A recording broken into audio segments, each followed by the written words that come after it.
and it's Amanda, and you are about to enter the advanced KettleBuddy realm. Are you ready? Are you ready? I'm ready.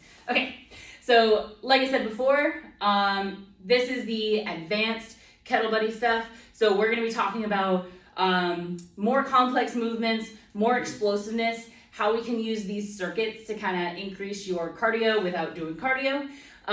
If you haven't looked at the intermediate and the beginner KettleBuddy videos yet, go ahead and do that. We go over swings, cleans, clean and presses, how to squat, how to do overhead slams, how to then combine them into the swing and slam and into the squat and shouldering. If you've already done that, yay, congratulations, you're like, oh God, Amanda, it can't get any harder than this, right? Right? Amanda, right? This is a stretching video, right?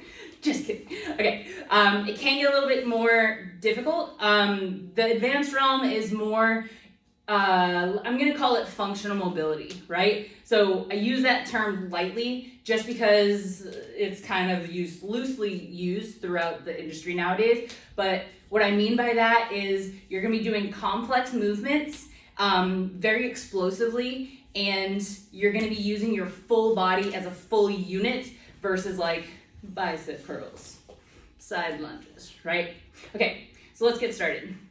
Our first advanced exercise that we're gonna be doing is a swing snatch to a slam, okay? So what is a swing snatch? Let me show you first, okay? So I've got a swing snatch, overhead slam, okay? I got my swing snatch, and I got my overhead slam, okay? So notice I'm using the handle, so I can do this as a single side overhead slam. I can both do my both hands slam, right? But I'm swinging all the way up overhead to my slam, okay? Or you can do one side, swing, slam, swing, okay? So obviously this part is the swing, right? This snatch is just alluding to that weight being all the way up overhead in that full locked out position, right? My shoulder is sat down into its socket and my ribs are down when I'm like this, okay? I'm trying to think of an angle. So I don't want to be here, right? I don't want to have my ribs poking that way and my hips pointing back, right? I want to think of having my lower rib and my hips pointing down towards each other, so that way when I have that load up overhead, I have a lot of control and stability through my core, right? And once from here, I'm gonna crunch, do a super crunch and slam. Okay, just like that. All right, so we've got our swing, snatch to slam. Next, probably one of my favorites is called a judo slam. Oh, let's use the pink one. I haven't used the pink one yet. They're both the same weight. So I'm gonna show you first what the judo slam looks like, and then I'll show you with the ball, okay? So look at my feet. My feet are pointing towards you, and then I'm gonna turn. Both of my feet are turning to the side, okay? This is my left side. I wanna have a nice wide base, so my stance should be as wide as my hips, okay? And I want them long enough that I can go down into a lunge without kind of feeling like I'm crunching in on myself, okay? This knee should feel like it's going straight down. So once I'm here, I want to keep my back nice and flat. I'm gonna have the KettleBuddy here in my hands. I'm gonna bring it up overhead. I'm gonna turn and then come down and slam it on the other side, okay? This is awesome to do with the KettleBuddy because it can be heavier. And just in case you're like me and work out barefoot all of the time, if you get it on your foot, it's not that big of a deal. Has anyone ever dropped anything weighted on their feet when they're working out? It's terrible, right? Even though you slam this and it's coming really close to your toes, you don't have to really worry too much about hurting yourself because it's a nice soft ball, okay? So I'm gonna go here, slam down. I'm gonna come up and I'm pivoting. This foot, this front foot goes straight where I'm looking, and this back foot, I'm up on the ball of my foot, and I'm gonna go slam, okay? So this is what I'm talking about. I'm gonna grab the KettleBuddy, up overhead, slam. Up overhead, swing. Up overhead, swing. If you're feeling really confident with that, you can do kind of like a skip step.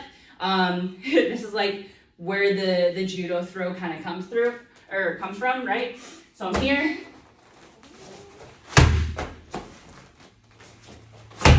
Okay, so that one's just that next step up of instead of being a little bit more mechanical, right? I'm going a little bit more judo style and skipping my feet as I do that throw, okay? So those are my judo slams. So we just went over our swing snatch to slam. We've got our judo slams. Next, this one's gonna be silly and I really shouldn't do it inside, but I have to show you. So look at, I'm gonna actually do it for my knees.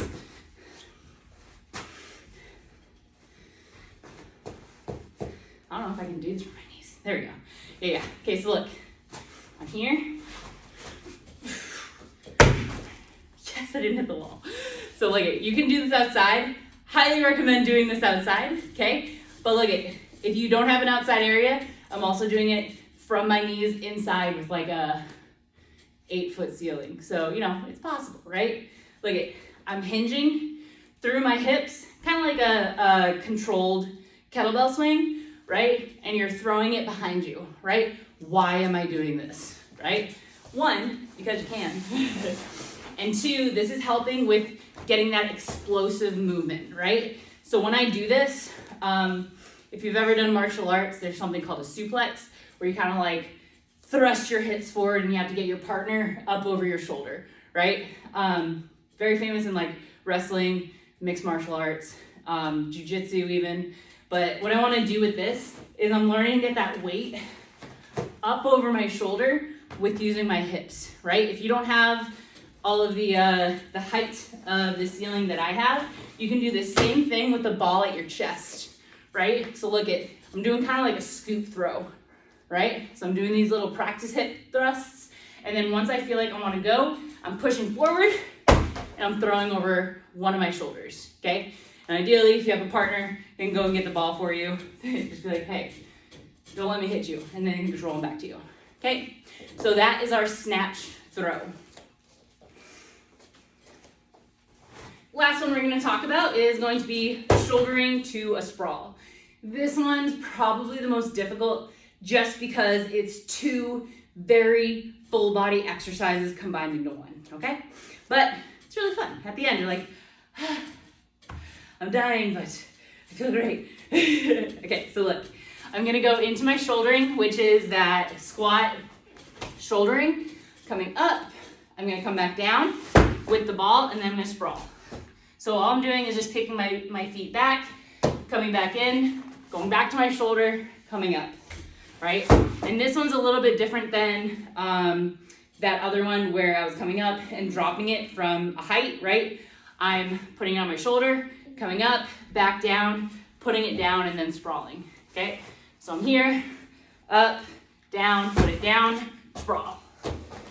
Up, down, put it down, sprawl. All right, so those are your 4 advanced movements that I'm gonna have you guys start off with for your KettleBuddy. What you're gonna do for this is we're gonna make this a circuit, okay? So pick your poison, choose anywhere between 45 and 60 seconds per round. You're gonna do 5 rounds, okay? So start maybe on the lower side, work up to those 60 seconds. We're gonna do 45 seconds of the swing, snatch to slam. Then you're gonna do a 10-second rest. You've got 45 seconds of the judo slam, up and over. You've got 45 seconds of the snatch throw. Okay, so that's the one that I did for my knees. And then you got 45 seconds of the shouldering to sprawl kickback. At the end of that whole round, after those 4 exercises, you're gonna take a 1-minute break, and then you go right into your next set until you're done with all 5 of them. Okay? Awesome! All right, let me know if this makes sense. If you have any requests of other exercises that you wanna see, maybe combine into these, and I'll catch you in the next one. All right, have fun, guys. Bye.